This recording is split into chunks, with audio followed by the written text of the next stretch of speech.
Hi friends, welcome to AK trading. இப்போ நம்ம fin Nifty பற்றி பார்க்க போகிறோம். ஃபின் நிஃப்டி நாளைக்கு expiry. So yesterday last trading என்ன நடந்துச்சுன்னு பார்ப்போம். லாஸ்ட் ட்ரேடிங் மார்க்கெட் ஓப்பன் ஆனது 22,364, ஹை வந்து 22,446, லோ 22,250, மார்க்கெட் க்ளோஸ் 22,411. ஒரு ஓப்பனுக்கு மேலே ஒரு க்ளோஸிங் வச்சுருக்காங்க. ஸோ அதன்படி பார்க்க போனால் நமக்கு நியர்பை ஸ்ட்ரைக்காக இருக்கிறது 22,400. 22,400 கால் ஆப்ஷன்ஸ் 70 ரூபா, புட் ஆப்ஷன்ஸ் 66, டோட்டலாக ஒரு 136 பாயிண்ட்ஸ் மூவ்மெண்ட் இருக்க மாதிரி தெரியுது. ஸோ அதன்படி பார்க்க போனால் நமக்கு இமீடியட்லி ரெசிஸ்டன்ஸ் 1 இருக்க போகிறது 22,470, ரெசிஸ்டன்ஸ் 2 இருக்க போகிறது 22,536. சப்போர்ட் பார்த்தீங்கன்னா support 1 22,334, support 2 22,264.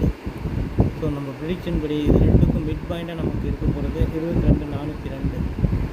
So Monday market Tuesday market 22,402க்கு மேலே செஷன் ஆனால் என்கிட்ட கால் ஆப்ஷன்ஸ், அதுக்கு கீழே மார்க்கெட் செஷன் ஆனால் என்கிட்ட புட் ஆப்ஷன்ஸ்.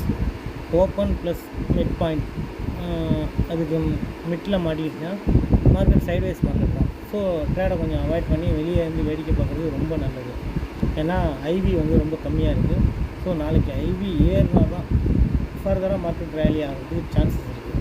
அதுக்கு முக்கியமாக ஓப்பனுக்கு மேலே எஸ்டர்டே, அதாவது லாஸ்ட்டு ட்ரேடிங் ஹை வந்து 22,411, இதுக்கு மேலே மார்க்கெட் சஸ்டெயின் ஆனால் கண்டிப்பாக ஒரு பாசிட்டிவ் ரேலி இருக்கிறதுக்கு சான்சஸ் இருக்குது. அது மாதிரி பார்த்து ட்ரேட் எடுங்க. ஓகே ஃப்ரெண்ட்ஸ், அவ்வளோதான் இந்த வீடியோ பிடிச்சிருந்தா லைக் பண்ணுங்கள், ஷேர் பண்ணுங்கள், கமெண்ட் பண்ணுங்கள். அப்புறம் நம்ம சேனலை மறக்காமல் சப்ஸ்கிரைப் பண்ணி வச்சுக்கோங்க. அப்போ தான் ஃபர்தராக நம்ம போடுற வீடியோ உங்களுக்கு இமிடியேட்லி அப்டேட் ஆகும். அதை பார்த்து நீங்கள் ஒரு ப்ரெடிக்ஷன் ரெடி பண்ணி வச்சுக்கலாம். தொடர்ந்து நம்ம வீடியோ வாட்ச் பண்ணுங்கள்.